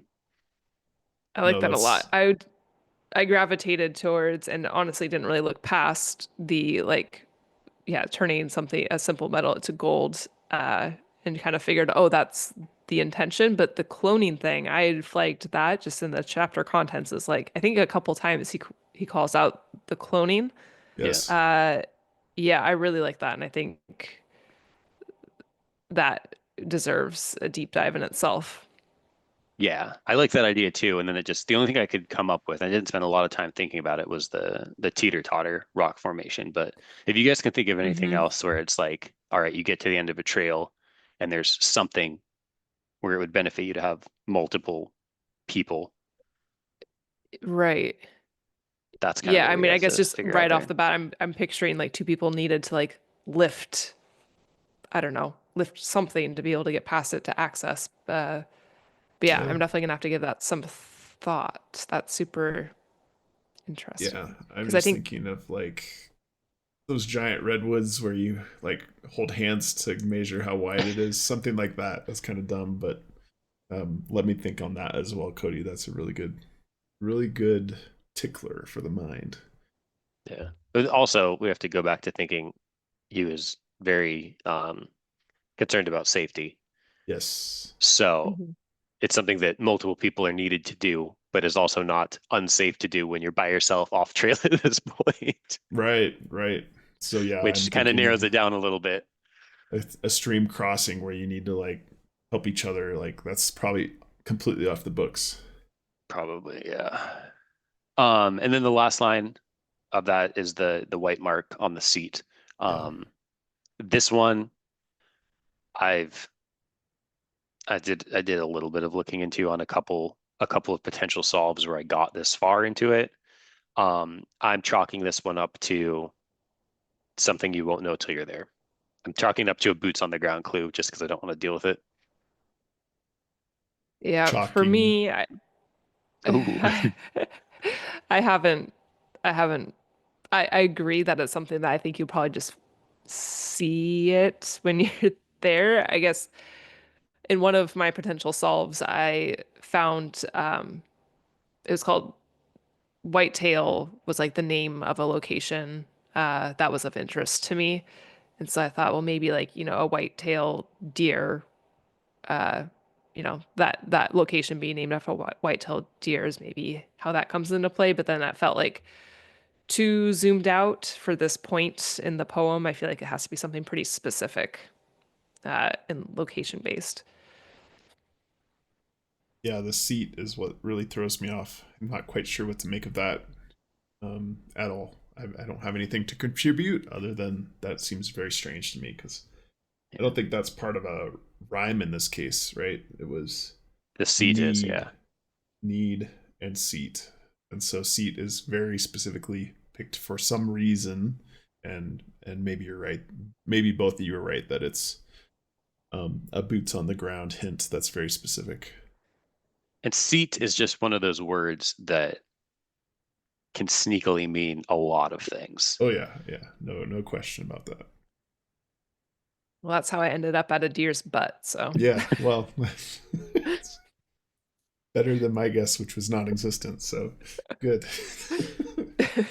All right. Should we dive into the fifth stanza? Let's do it. This is where he's talking about near here, nestled and in a dream. I have other treasures that he needs to hide still.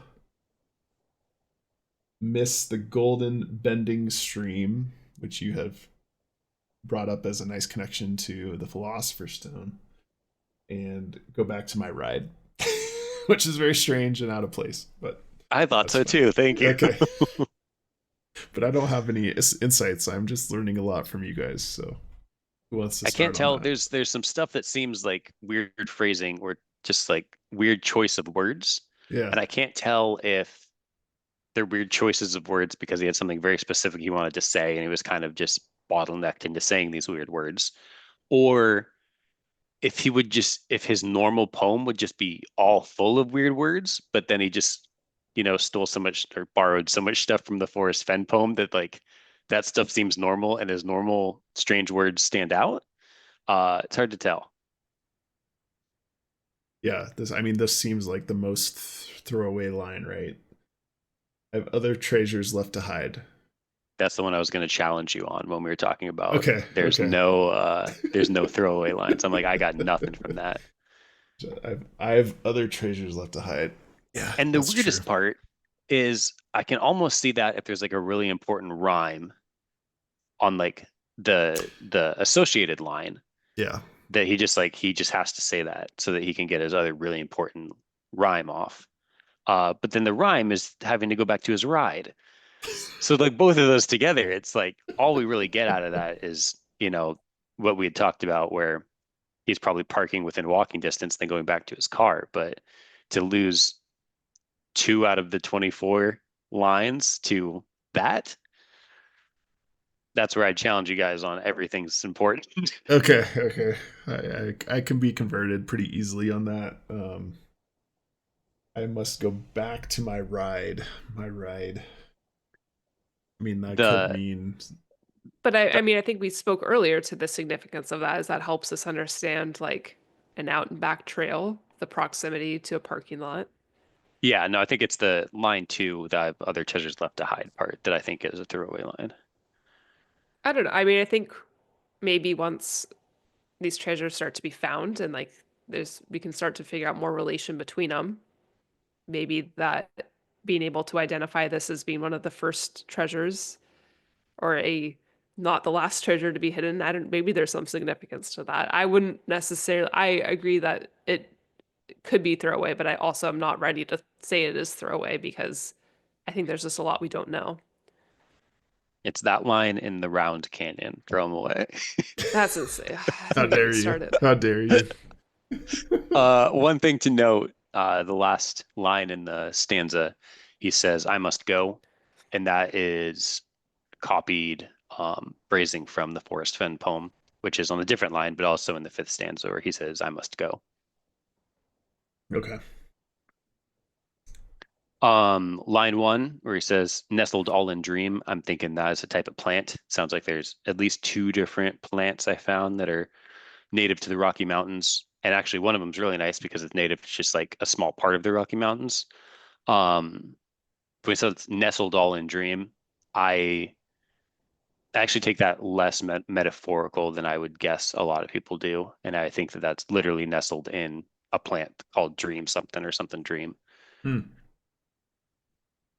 That is a I hot like that. take. Nice. And then the golden bending stream, line three, that's what I talked about being possibly synergistic with the Philosopher's Stone. That's pretty much all I got out of that stanza. You guys have anything else on that one? No, nothing from me. I mean, golden bending. I mean, I guess I was looking into like a stream that was kind of like known as being the golden stream based off of like the type of fish that migrated through it. That's about as far as I got with specifically golden stream. Yeah, it could indicate when you're looking at it, maybe sunrise or sunset, that there's a nice reflection, maybe through this canyon, that makes it have that color change potentially. Um, I don't necessarily know what would make a stream golden other than that. If it's a historical mining, we know he does talk about gold rush in the book, but that doesn't seem to fit the theme of this poem, which is about nature and beauty and natural things, not necessarily the man-made component of this. So I would be hesitant to put any stock in that argument. But I get it. There is the argument of like the Forrest Fenn artifacts, golds. Like I think that part could play into it. But yeah, thinking about the Philosopher's Stone, golden bending, like that would be a direct reference to changing a material into gold, right? So I don't know. Maybe I'm stuck on that too much, but I thought that was a really good point, Cody. Thank you. Um, One other thing to note, because I got the Forrest Fenn poem pulled up here too, and I'm looking Mm-hmm. at stanza 5, and stanza 5 on Forrest Fenn's poem uh is also pretty frilly in that Okay. it's not a lot of like information. Mm-hmm. Um, I don't want to keep using the term throwaway because I'm sure that it's not throwaway, but uh, the it seems the most throwaway of any of the stanzas. So I guess if he's really modeling it after Forest Fence, that could maybe be why this one seems to have less information in it than a lot of the other stanzas. Right. This the Forest Fen is a bit more personal. So why it is that I Yeah, must go and leave my trove for all to seek? Question mark. The answer I already know. I've done it, tired, and now I'm weak. So it is maybe not necessarily related to clues in the treasure, more of a yeah. That's why I was personal reluctant to use remark. the term throwaway because it seems Yeah, like a very personal. There's less clue ridden and it's more not personal. direct clues, Yeah, correct. Okay, no, I think that's a super important thing to point out is the similarities and how stanza 5 in the Fen poem is maybe less particular about clue giving, maybe allegedly. All right, let's wrap this up, Bren. I know you're getting ready. I've made peace with the long episode because it's a special. It's a special, it exactly. is. Special deep dive. We can't deep dive in 1 hour. It's going to be a couple. Sorry, everyone. All right. This last line is about listen well and hear me all. Hear, well, maybe this is a key point. Um, Efforts worth the high. If you can mark warm water's halt, uh, bring it back full weight and dry. Do you guys have particular comments about this other than what I was about to yell out why here is spelled Here? I I guess I was stuck on dry. Okay. You'll bring it back full weight and dry. Well, mostly because like he said like it's not in a difficult place to get to. Like I can't remember specifically if he said like it's not going to be in the water, but it's not going to be in the water. Um, so like what does he mean by it being dry, I guess? That just seemed very weird. Um, I don't know. Yeah, I guess I don't have much to say it, so it's just very puzzling to me. Yeah, I'll just comment before we go into maybe a better explanation by Cody, but at least for what he's thinking. Um, the warm waters halt has always kind of been a draw for me, and particularly because this is a Forrest Fenn box, my hope is that it's in New Mexico, because that's where I'm at. So just selfishly, there's a lot of like hot springs around here. So thinking about warm waters and hot springs and trying to make a solve out of that, now that I kind of have a constraint of thinking about a trailhead near a road, a paved road, let's say, and then pointing out accessible known hot springs from those locations like makes this a lot more accessible for something I'm willing to dive into a bit more and maybe search around this area because it is the Forrest Fenn box. Forrest Fenn is from Santa Fe, New Mexico. I am not too far from there, so thinking about what I can find That in the New Mexico region is making me very happy. I originally started there as well because I thought, oh, Blake could easily be boots on the ground. Um, I just haven't gotten too deep into it yet, but I guess I'm a little hesitant because in the chapter he says searching in the Rocky Mountains north of Santa Fe. Uh-huh. I feel like if that's kind of where it ends up being. Like, is that a little too obvious for him to be saying that? Not that, all of New Mexico is north of Santa Fe, but yeah, no, I'm also excited to be exploring New Mexico for your proximity. Thanks. Yeah. Yeah. So that's all just personal commentary. I apologize. Not Yeah. really diving deep, other than the hot waters halt could be a border between, Hot Spring where it meets the Rio Grande, for example. I like it. Cody. What were you saying about here? Oh, it Let's, says, listen well and hear me all. and But it's spelled here, Here. but here is Oh, spelled mine's H. not. What? Oh, Yeah. Oh, you have the ebook in front of you. Yeah. So I think that was a typo that they that's just been fixed in the corrected. Okay, ebook. Yeah. then Because ignore. when you said that, I was like, oh, how did I not catch that? I've been staring at this poem forever. Interesting. Okay. Yeah, so Yeah, it's that's HEAR on the ebook. So, okay. I uh, was not tracking that was one of the typos that was fixed. So that's actually, yeah, I didn't have a lot to comment about that, but we can ignore that at this point. So it is hear me all. so when I read the "Hear Me All" part, I thought that immediately like put alarm bells in my head about what we've been talking about through the first like 6 chapters that we've looked at. Um, and kind of really trying to, or toying with the idea, I guess, at least of really taking his advice to heart, because uh, JCB a handful of times basically says, "Hey, here's here's the lesson from the story, essentially. Like, do this." And it's very easy to just disregard that and do our own thing. It seems to kind of fit the clues better. So, anyway, as soon as he said, "Listen well and hear me all," I was like, all right, so this next line is going to be important. I'm going to listen to it. He's literally spending a whole line just telling me to not disregard the next line. Um, and then he says, your efforts will be worth the high. So then, I thought, okay, that's super important. It didn't really feel super important, but I was trying to Yeah. find a way to make it super important. And then looking back, it is a lot of borrowed phrasing from the Forrest Fenn. So Okay. Forrest Fenn also says, hear me all. And he says it'll be worth the cold, whereas JCB says it'll be worth the high. But I think that my initial gut feeling of, hey, I really need to pay attention to this because he's spending a whole line just saying, listen to the next thing I'm going to say. I don't feel strongly about that anymore because I think it is more of a product of copying Forrest Fenn's language than is a product of him actually trying to draw attention to that specific line. Okay. I mean, that being said, I guess what do we think? Like worth the high? I guess for me, I immediately went like altitude. I don't know why that would be like a worth it. Like, oh, that you didn't have to sacrifice anything to. I mean, I guess you would have had to potentially hike up high.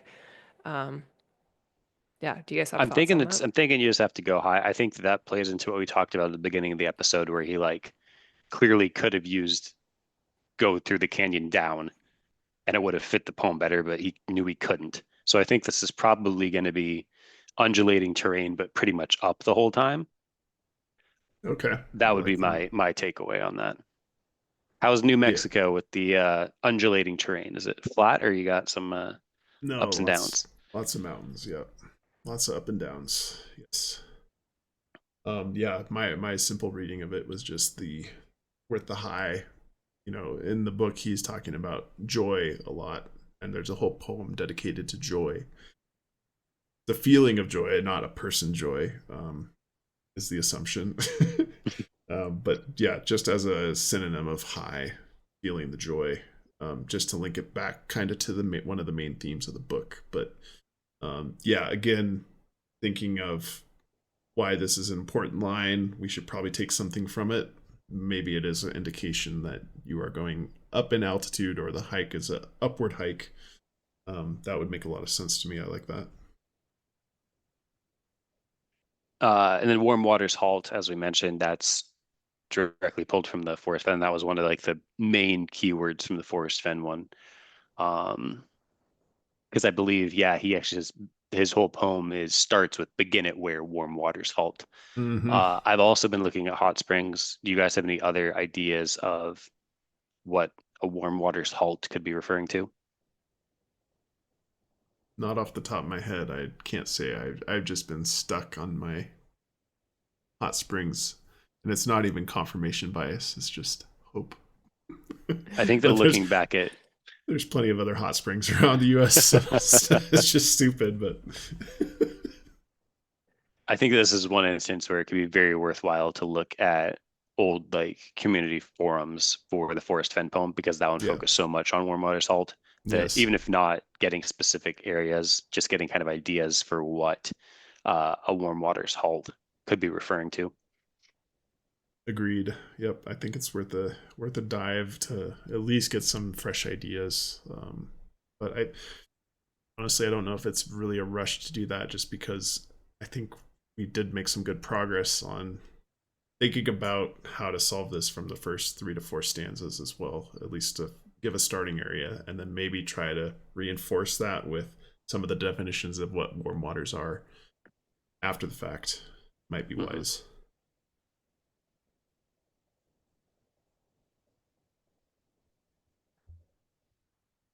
Bryn, if I was like, for me, I'm also kind of stuck on hot springs. I'm using it as like a test. Like, oh, I'll find a location of interest and I'll get through a few of my tests to confirm against the other lines, and then I'll be like, okay, is there a hot spring nearby?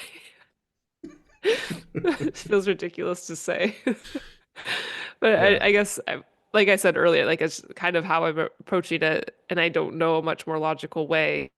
Um, I guess maybe if I was like totally set on a hot spring, that could be a excellent starting point versus a cross reference. But yeah, I do really think that some other interpretations of warm water halts would be very beneficial.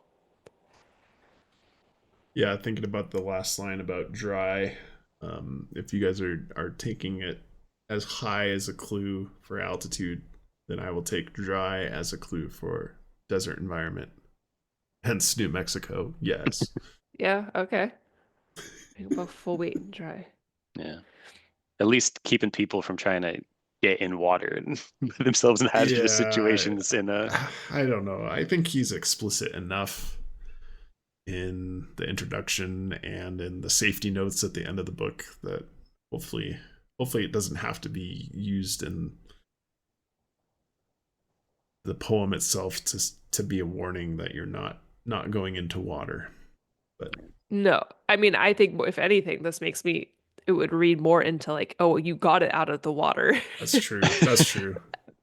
So I think, yeah, I don't think there's any like implication that way. Okay.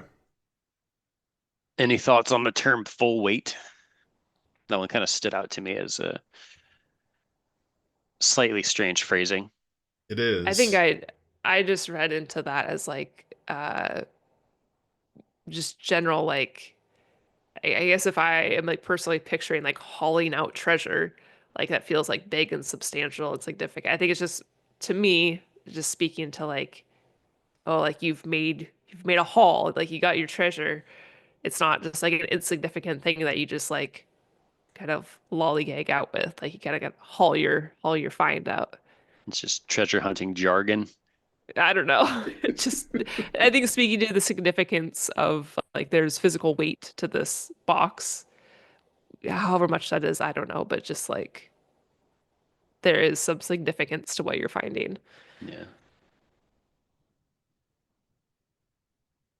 All right. We should Any I know we should wrap it up with something interesting. Let's do like what everyone's not favorite line, but wait, which line stands out to you the most is maybe a critical line in the poem for that's going to be the turning point for finding the correct location.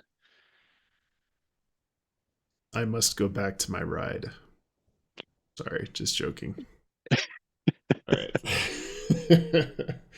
um I'm just gonna stick with my guns and say the brown I think is gonna be something I look into and try to use in my solve.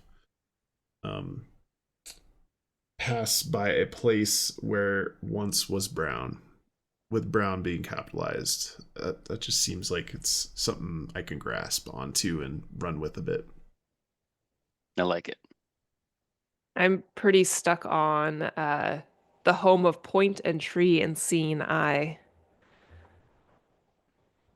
Good. I like that too. I think that mine's the thinker stone is all you need. And that's Yeah. just, it's not even confirmation bias. It's just like, I like my own ideas about it. I'm all Yeah. excited about it. They're probably just wrong, but I just, This is all but yeah, I good. think that those three lines, those two that you mentioned also stand out to me. All right. I know we're a bit long here, so we'll wrap it up. Thanks everybody for tuning in. I don't know if you guys have any parting thoughts, Cody, Bryn. Otherwise, I got quite a bit of helpful info and thought-provoking concepts that you guys brought to the table today. So thank you very much. And I'm actually way more inspired to start looking into this one more Yeah. seriously than I have been.